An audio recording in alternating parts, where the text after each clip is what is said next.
कर्नाटक हुकूमत ने 56,432 सरकारी असामियों पर भर्ती की मंजूरी दे दी है और ये अमल अगले 30 दिनों में शुरू किया जाएगा। ये फैसला दरअसल धारवाड़ में नौजवानों के बड़े एहतजाज के बाद किया गया है, जहां मुजाहिरीन ने रियासती महकमों में तकरीबन 2.84 लाख खाली असामियों पर फौरी तकर्रुरी का मुतालबा किया था। रियासती वज़ीर क़ानून और पार्लिमानी उमूर H.K. पाटिल ने प्रेस कॉन्फ्रेंस में बताया कि कर्नाटका हाई कोर्ट ने 2022 के नए रिजर्वेशन कानून पर अबूरी रोक लगा दी है। इस कानून के तहत SC और ST के लिए रिजर्वेशन को 50% से बढ़ाकर 56% तक ले जाने की तजवीज़ थी, लेकिन अदालती हुक्म के बाद फ़िलहाल साबिक़ा 50% फार्मूला ही नाफिज रहेगा। पुराने फार्मूले के मुताबिक 15% रिजर्वेशन SC और 3% ST के लिए होगा, जैसा कि 28 दिसंबर 2022 से पहले नाफिज था।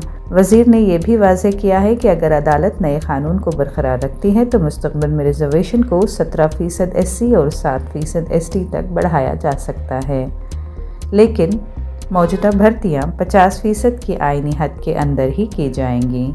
रिपोर्ट के मुताबिक 24,300 नई तकर्रुरी की मंजूरी महकमा ख़ज़ाना ने दी है और 32,132 की आइन के आर्टिकल 371J के तहत कल्याण कर्नाटका के उम्मीदवारों के लिए मख्तस किया गया है।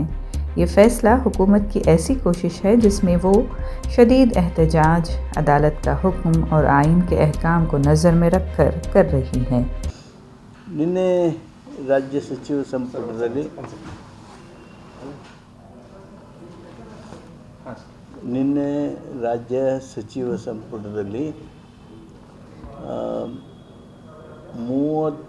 30 ದಿವಸದ ಒಳಗಾಗಿ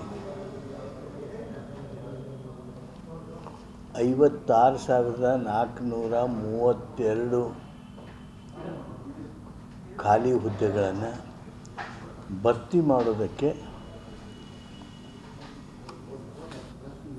ಪ್ರಕ್ರಿಯೆಯನ್ನು ಪ್ರಾರಂಭಿಸಬೇಕು. 30 ದಿವಸದ ಒಳಗಾಗಿ ಪ್ರಕ್ರಿಯೆಯನ್ನು ಪ್ರಾರಂಭಿಸಬೇಕು.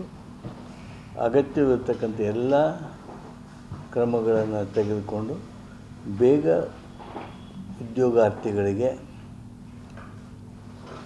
ಉದ್ಯೋಗ ಸಿಗುವ ಹಾಗೆ ಮಾಡಬೇಕು ಅನ್ನುವ ಸೂಚನೆಯನ್ನು ಕ್ಯಾಬಿನೆಟ್ ಸಂಬಂಧಿಸಿದವರಿಗೆ ನೀಡಿದೆ. ಮೀಸಲಾತಿ ವಿಚಾರದಲ್ಲಿ 50% ಮೀಸಲಾತಿಯನ್ನು ಏನು 2022ರ ಮೊದಲಿಂದ ಇತ್ತು ಅದನ್ನು ಅದರ ಹಾಗೆ ತಕ್ಷಣ ಈ ರಿಕ್ರೂಟ್ಮೆಂಟ್ ಪ್ರೊಸೆಸ್ನಲ್ಲಿ ಅಳವಡಿಸುವ ಹಾಗೆ ಸೂಚನೆಯನ್ನು ನೀಡಿದ್ದೇವೆ.